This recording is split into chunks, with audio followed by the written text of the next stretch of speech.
Today, it's a very special day for us again, and it's fun working here in Sulekha that we get to know and mix and have friendship with so many people.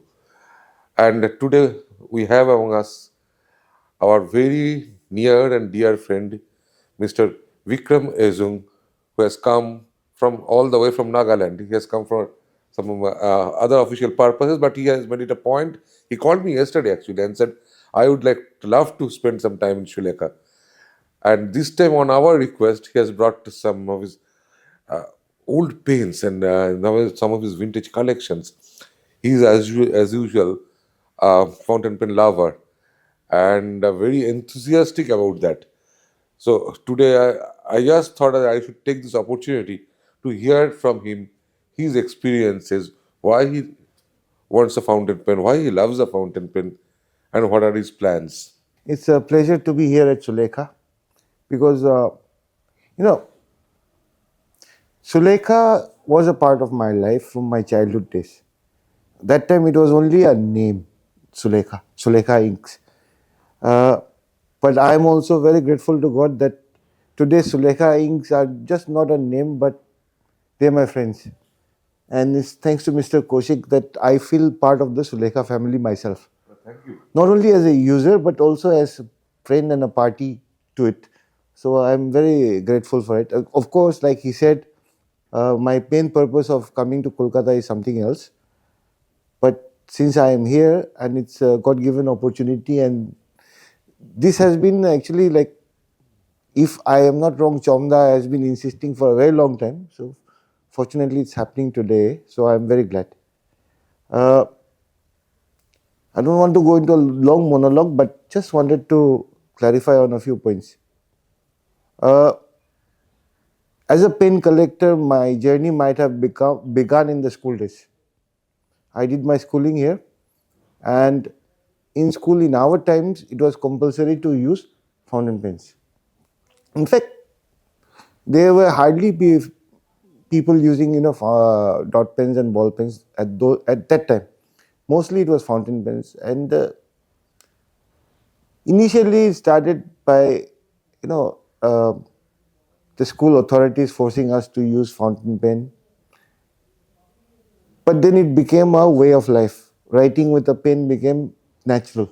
It was something natural, and when it comes into your nature, you always try to improvise, make the whole experience better. So we used to search for variety of nibs, variety of inks, variety of pens to make it more exciting. And among friends also, if somebody had a pen, somebody used their ink, uh, automatically we would also want to use it, want to have that. So I think somewhere the collection started at that point of time. And when Chomda was asking me one day, when did you start to collect? I think I can safely say school days. Because in those days, in front of the school, there used to be a vendor. Uh, this Artex pen, this one, this Artex pen, then President. These pens used to be sold for 50 paisa to 4 rupees 50 paisa, which we could save from our own pocket money and buy. Say, suppose my friend had one President pen which was this big in size compared to the Artex, then all of us would like make it a point, we'll get that because that's very big, has a huge ink capacity. You don't have to fill it again and again. It will not run out during class. So I think the germ of collection started there. And by the time I reached college, I had a decent collection. Not very costly, but each and every pen meant something to me. Of course, during my class 10 exams, 12 and boards and uh, college exams, I never used a fountain pen. I used to only use it for writing my name. Something like good luck. Just my name, and after that switch over to ballpoint pens because the paper quality was very poor. It was almost blotting paper grade. So after that, after I joined service, we went on to roller ball pens and then lost touch with my fountain pens. And Later on, one day, I don't remember exactly when, one day my brother brought me two pencil boxes full of fountain pens. And he said, "This one you left at home. This is your collection of pens." So I opened it. There was Wilson, there was President, there was Schaeffer's, Wing Sung. So many pens were there. And they were not in very good condition because they had been boxed up and left like that only. I cleaned them up. And cleaned them up and I decided to ink them up. That time Parker was Sulekha was no more. That time Parker inks were available, so filled them up, started writing with them again, started getting my old habit back. Then I found some of the tunings needed to be tuned. So, you start fiddling with your pens means you start fiddling with them constantly. Then, once I remember, I told my wife, I'm going to buy a new pen.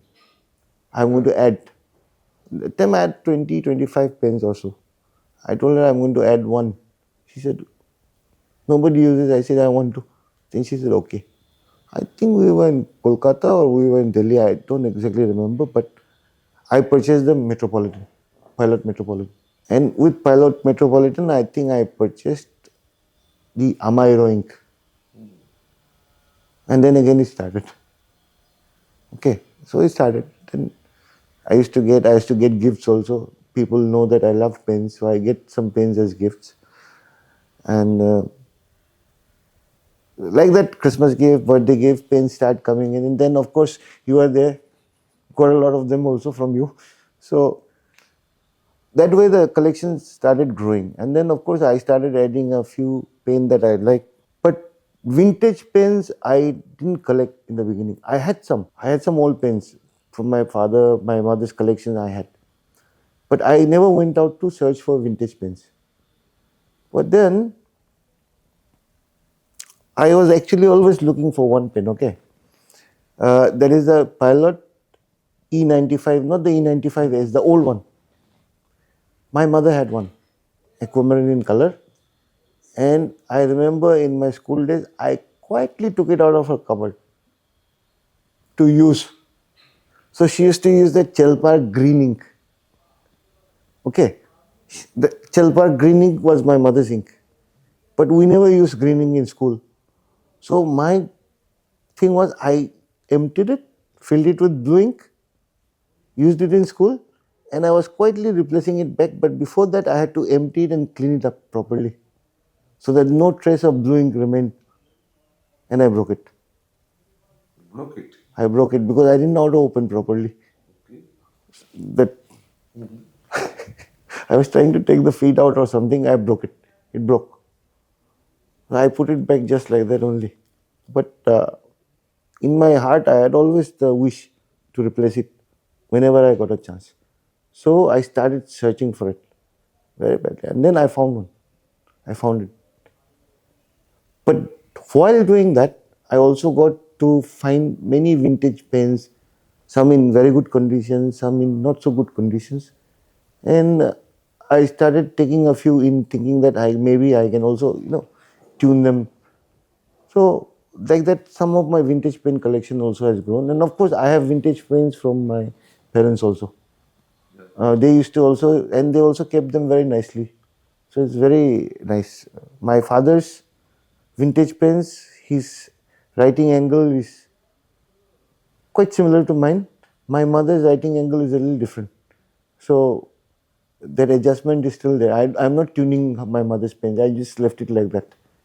My father's pen I use more, the old pens. But my mother's pen I'm keeping, but I don't use them so much because our writing angles don't match. But I don't want to tune it. This is the best thing about fountain pens. It passes from generation to generation, number one. Number two, you develop some kind of love and passion and all these things. It becomes a part of your family. And that's what I like most. And it also makes friends so easily. I mean, you purchase a lot of, if I correctly remember, 2 years back when you first came, you had purchased many of our pens and inks, and suddenly somehow we got connected and you came here. And from the very first moment, we became very good friends. And then we got to know so many people who are common friends. It's so great. The thing that I like about a fountain pen, and probably what my family members don't like, especially my wife and children, is each pen has a story. Each fountain pen has its own story. For example, if you don't mind, this is an Artex pen, a very cheap pen in our times. Okay, but the number of memories I have with it, each story, if I write, it will come up to at least not a novel, maybe, but definitely a volume. Then the person who made this pen, the care, the craft, that also is a part of a story. Those are great things. And that is why I like fountain pens. Dot pens, ball pens, they may be very convenient, very easy, very cheap, but they're expendable. Once you are finished with the refill, it is easy to change the whole pen, then the refill. And the pen has got no story of its own. Yeah, it's a mass-produced thing coming out of the machine directly, and as you rightly said, for each of these fountain pen, there is a care, there is a thought process going on to make it improve it further, and things like that. That really matters to people like us. I mean, that matters to you. So you have become so emotional telling these stories. Just imagine, thousands of years ago, they applied physics to a product to actually make it work. This is basically physics in work, but that is practical application. And that has been, fine-tuned over centuries. And today we're having something which is absolutely like last stage fine-tuned. Now it is only going to become an expression of art. The tech part is almost gone. Yeah, almost gone, but you never know. No, we never know. When a new Yeah. Something new comes out. I just saw that Monok Nib also, it has come out. But basic fundamentals of it is all done.